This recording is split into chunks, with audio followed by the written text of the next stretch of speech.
Hey everyone, and welcome back to my Legion class review series where I level every class in the game right up to 110, I play every spec, I get them all geared up, and I share my thoughts with you. Today we are going to be continuing the coverage of the game's casters, today going with the Warlock. So prior to this video, the last time I played a Warlock properly was back in Mists of Pandaria. Yep, you know, back when it was flavor of the day, and then the Warlord's gameplay changes kind of drove me away from the spec. Now, much later, it is time to see if the years have been kind to the Warlock. Let's kick it off with Destruction. This spec is all about throwing out massive amounts of direct damage with the, I think it's fair to say, fairly iconic Chaos Bolt ability. While it is not as absurd as the powerhouse of patch 5.4, it still very much is its own beast, standing out not only against other Warlock specs, but against the game's other casters as well. So, let's hop in game and take a quick look at how it plays. Okay, time for the Destruction gameplay. So this one is straightforward enough. Basically, what we've got here is our Burning Embers. You generate these granularly using a few of your abilities, and then you spend them on the big heavy hitters. Of course, the famous one is Chaos Bolt, and then we also have Rain of Fire as our AoE option. So just to quickly give you a look at how it plays, we're going to start off by incinerating our target, and then we'll start doing Conflagrates. As you can see, this is generating us our Burning Embers. And, you know, so now we've got 4 of them, which means I could do 2 Chaos Bolts. And that really is a lot of the core of how this spec plays, but there are some other sort of interesting things. Artifact ability, Dimensional Rift, does this. You can, well, okay, if I actually had spent some of my Burning Embers, there we go. So if I use this, you can see it instantly generates some, which is quite nice. Does a whole bunch of damage, but you know, not really a massive interplay with the rest of the spec. On a deep level, it really is just some more resources. What's cool is that Conflagrate, which is an instant, pretty sweet. What's nice about it, though, is because of my talents, here, Backdraft, casting it will reduce the cast time of my next 2 Incinerates or Chaos Bolts by 30%. That's quite nice because Chaos Bolt, as an example, is, you know, it's a long enough cast coming in at 2.5 seconds. So, yeah, that's kind of how that is really playing. Now, talents do change things up quite a bit. As an example, I remember back in Mists of Pandaria when I played this a lot. I believe Dark Souls was your main talent, and it was all about slowly pulling up loads of potential Chaos Bolts so you could pop your cooldown and then get rid of all your Chaos Bolts at once when they were buffed up. You were doing things like tracking your trinkets to, you know, reapply your immolates and all that jazz. That's really sort of going on less now. Currently, one of the main talents that people choose, Eradication. Chaos Bolt increases the damage that you deal to the target for 7 seconds. That actually changes up how it plays. It's less about sort of dumping all of your Chaos Bolts at the same time when you get a trinket proc or something, and it's far more about just keeping up time of that buff. Of course, if you go for Empowered Life Tap, that's going, you know, a little bit back to some of the old gameplay, though, to be honest. Having to hit the same button every 20 seconds in a sort of uninteractive feeling way isn't really my jazz. Yeah, that really is a lot of how it's playing. So, you know, we're going to get our Immolate up. I will show you something. We've also one of my talents here to channel in Demon Fire, which is pretty sweet. Ideally, you want to do that after you've done your Chaos Bolt so that you're benefiting from the extra damage. But really, it's the interplay of these few core abilities that matters. Then when you come into an AoE scenario, you'll be plopping down your Rain of Fire. So I'm going to hop over to the Imps now so I can show you how Havoc works, because Havoc is a very, very, very cool thing indeed. Of course, I can Burning Rush over here. Quite a nice movement ability. Now, one thing you'll notice is my Incinerates are hitting multiple targets. That's because of, where are we? Oh, yes, so Fire and Brimstone. Now, in general, the AoE for this class is less interesting for me than was back in Mists of Pandaria.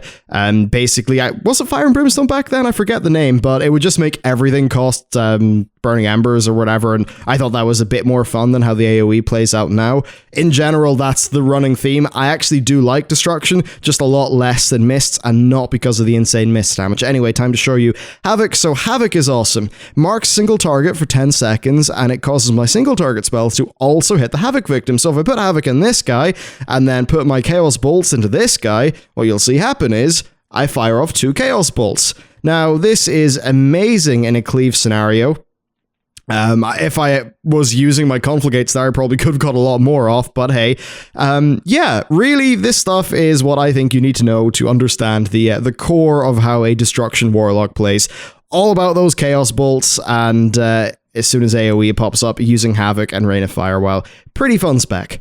Okay, so I really do enjoy Destruction a lot, for many of the same reasons that I enjoyed it back in patch 5.4. Pulling up a whole bunch of Chaos Bolts to time with, trinket procs and cooldowns, that is very satisfying even, a few years later. Now that said, I do slightly prefer the older implementation of Fire and Brimstone, though I can imagine the old one being a pain to balance. The current talent setup also does encourage you spreading out your Chaos Bolts to maintain buff uptime, or debuff uptime, on the target, which for me is a bit of a bummer because it kind of takes away from the core of what I thought made some of the spec cool, which is, pulling up your resources and then absolutely decimating the target in one big burst. Similarly, I don't really like the artifact ability. It just acts as some free resources, and it doesn't really feel too interactive with the other abilities that you've got. But in spite of these slight issues, the core fantasy of the spec, it's still there, and it still feels great to play, especially when you get into a cleave scenario. You can use Havoc, of course, which I covered in the gameplay brief, and it's just so damn satisfying. Then, of course, you've got the Backdraft talent, which is widely used. I think that's also, for me, core to the game being fun to play. It adds another quick little gameplay loop and resource sort of usage thing to the spec, which generally just makes things, a bit more sort of fast and fun to play, especially if you've backdrafted a few Chaos Bolts. Now, unlike the other two Warlock specs, this one is based off direct damage, rather than being, say, in the form of dots or pets, which does mean that if you're going to be playing a Warlock at all, you probably will at least be using Destro when you're out in the world, so it is important that Destruction is a fun spec, and thankfully, when compared to the other casters, it still is really fun. Now, I do prefer Fire and Frost mages, because, I think they're just absolutely fantastic, but still, Destro does stack up quite well. Now, for me, what would take Destro to the next level is perhaps having an artifact ability that was a bit more interactive with your other spells. Basically, I think there's room for a little bit more with this spec, but what matters, though, is the foundations are really solid. Next, it's time for Affliction. As an Affliction Warlock, you are the king of dots, spreading various lovely plagues wherever you go. While you won't find yourself doing massive crits, with a Chaos Bolt, you will be consistently chipping away at your enemies, doing a ton of damage and finding a hell of a lot of fun whenever you enter AoE. So let's go and check out the gameplay. Okay, Affliction Warlock. So basically you are the big damage over time guy, that's how this is played, and it's funny because it's got a very simple core rotation that gets applied in interesting ways. Basically, we've got Agony and Corruption are two dots. All you really need to know is you constantly refresh them. The slight difference with Agony is that every time it ticks, it applies an extra stack, capping out at 10 stacks. And what's important about that is, if it hits 10 stacks and you reapply it, it stays at 10 stacks. So basically, you never let Agony drop off. You always keep these two buffs, or debuffs, rolling on your targets. And what's important is that Agony can generate soul shards, which is our main resource. So what do we spend soul shards on? Well, easy. Two things. First, Unstable Affliction. Afflicts the target with about 500k damage over 6.6 seconds, and you can have a maximum of 5 of these rolling at once. If dispelled, it will, will deal a bunch of damage to the person who dispelled it, and if the target dies with it on, then it will refund a soul shard. Now, there are some important things in regards to how it works. First of all, soul conduit's important. You can sometimes get them going off for free. Soul harvest is important because of, it's sort of a damage, a damage buff that your cooldown that you have. I think what matters here the most, though, is Contagion. You deal 15% increased damage to targets affected by Unstable Affliction. So that is kind of important because, of course, that's tying into your various different dots as well. And then we also have Maelfit Grasp. While channeling Drain Soul, which I'll cover in a second, your damage over time effects, which includes Unstable Affliction, Corruption, and Agony, they do 25% increased damage to the target. So basically what you're sort of doing generally is you are keeping the two of these rolling. You're kind of putting on 1 or 2 Unstable Afflictions and then doing the big suck with, I don't have a target. Whoops. With Drain Soul. So basically you're applying all your dots and you're kind of sucking them off with Drain Soul and reapplying them. Now you're not really removing them. You know what I mean. You put all your dots on and then you kind of use Drain Soul to amplify the damage that they do. Let's just do a quick example here. We put the 2 of these on. That's all fine. We're going to do 2 Unstable Afflictions. We're going to use our artifact ability. We do Drain Soul. You can see I'm Drain Souling my 2 Unstable Afflictions. It's almost time to refresh Corruption. I'll refresh Agony. We're probably... Okay, it's not ideal here to do 2 Unstable Afflictions, but I'll just show you anyway. And really, this is all about you sort of staying between, you know, like your 2 and 4 soul shards. You never want to cap soul shards. And that's really the core of how you're doing damage. Now, it gets really awesome in AoE because you have Seed of Corruption. This costs 1 soul shard. It basically puts a Seed of Corruption on the target, and then if that target takes enough damage, or like 14 seconds passes, the seed explodes and applies corruption to sort of everything that's around it. So this is how you're spreading corruption in an AoE scenario. So let's just show you some AoE. First thing I'm going to do, Seed of Corruption. Then I'm going to slap down my agonies on all these targets.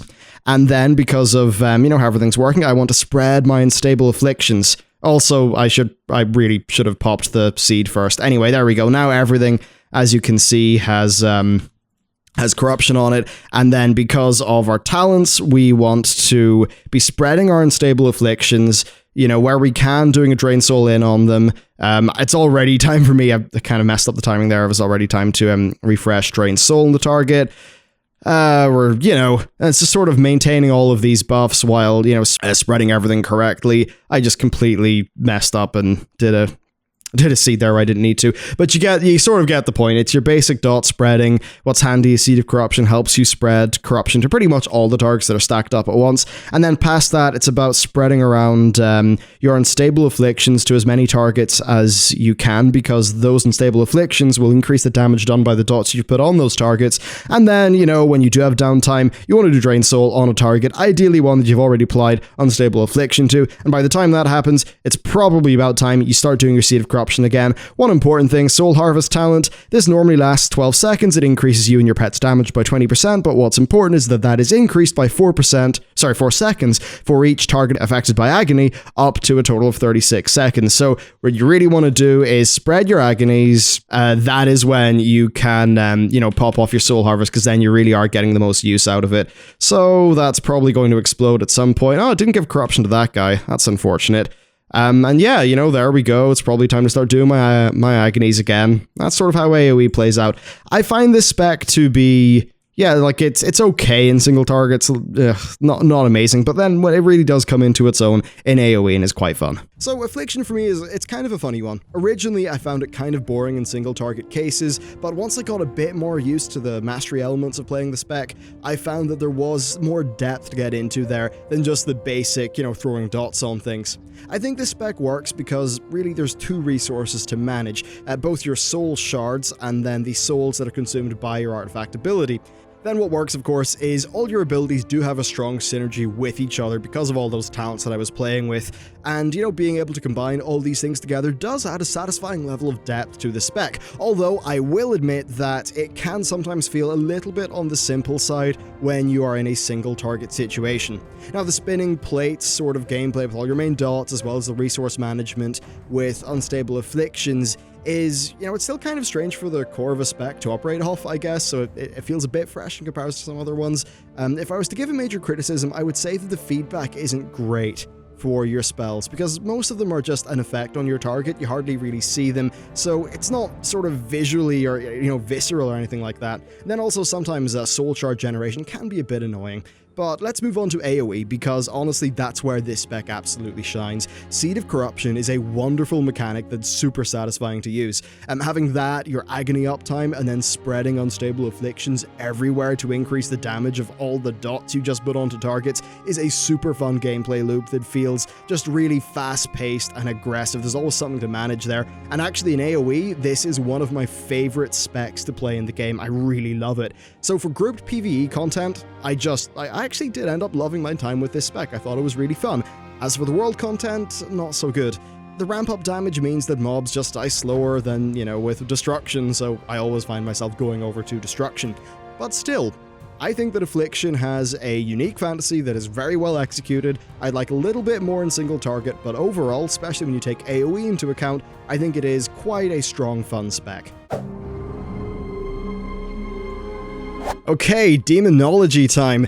The spec that Blizzard famously did not want you to play in patch 6.2, and then of course the introduction of the Demon Hunter really took this spec's niche away from it, with Blizzard swapping this spec from being one in which you turn into a demon or metamorphosize a bit like Illidan, into a spec where you are instead managing a horde of demons. So let's go and take a look at how this very unique spec plays in-game. Okay, time for Demonology. This is a strange one. I think it is closer to maybe a Guild Wars 1 Necromancer in that it very much is a horde class. It's all about getting all your sort of demon minions to pop out and help you. And basically the two main ways of getting, demons, it's basically a big mass pet class, is called Dreadstalkers, which costs 2 soul shards. Makes 2 Dreadstalkers appear. Because of one of my talents, 2 imps also appear, which is quite nice. And then there's Hand of Gul'dan. This is kind of your soul shard dump. So this calls down a big meteor, and it's going to be full of imps. And this will summon imps based on how many soul shards it consumes. Okay, that's fine. We then have Demonic Empowerment. This empowers my active demons, increasing their health and their damage for 12 seconds. So what's super important is that every time I summon some Dreadstalkers, I want to empower them. Every time I summon some imps from Hand of Gul'dan, I want to empower them. And then in terms of the other things we play around with, we've got Doom, just like that. Doom basically is a 16-second long debuff. When it finally explodes at the end, you get a soul shard, but it doesn't really do anything until then. So you kind of always want to have one of these in the target, but it's a little bit annoying to apply because, like with a lot of dots, in the last few seconds, you can feel free to reapply it. Doesn't really work like that with Doom, which I think kind of sucks in terms of gameplay feel. And then we've got Shadow Bolt, very simple, does a bit of damage, gives you a soul shard. It's very much a filler spell. Now, the other thing that is important with all of this is Thalkeel's consumption. Basically, this dude over here, your artifact weapon, Skullman, he sucks the life out of your active demons, and based on how much life he sucks out, he does a big burst of damage to the enemy target. Now, what's important is the Demonic Empowerment increases the health of your active minions. So what you probably want to do, like the ideal Thalkeel, is probably you've got your Dreadstalkers up, you've probably put down a Hand of Gul'dan, you've empowered the hell out of them, you've probably got your Doomguard and your Grimoire Felguard, basically one of your talents. Allows you to summon in a second one of these guys, or just a second demon for 25 seconds. That means you've got loads of demons out, their health is all buffed up, and boom, Thalkeel sucks the life out of them, does a whole bunch of damage. Let's just quickly do a sort of a gameplay demo here. So we're going to call our Dreadstalkers, now we're going to empower them. One of my talents gives me an instant Shadow Bolt after doing that, which is fine. I do need to get some more soul shards though. Now that I've got that, we're going to go into Hand of Gul'dan, empower those imps. We're almost time to reapply our Doom. Then we have another Dreadstalkers out. We empower those. Boom. Hand of Gul'dan to get our imps. As you can see, it's a very sort of predictable feeling spec in many ways. You always want to make sure, your Doom doesn't expire when you've got a full set of, soul shards. Okay, so there's a quick thing. Let's just pop down our Demon Guard and our Grimoire. This is not going to be ideal at all. We're going to empower up all our shit. Boom, we'll do Thalkeel's consumption, and you'll see it'll do a burst of damage by sucking the health out of my various different demons. That pretty much is how it plays. There is one thing you need to know about AoE, though. Demon Wrath. This causes, you can see a pulsing thing coming out of all my demons right now. Yeah, that does AoE damage, so in a big AoE situation, you're sort of doing Demon Wrath as well. In terms of other things, probably should have mentioned this for Affliction. You probably noticed I've been really running low on mana. That's why you got a life tap to get your mana back at the cost of some of your life. Now, of course, you could drain life that back, but in reality, the healer is going to do it for you because, hey, thanks, healers.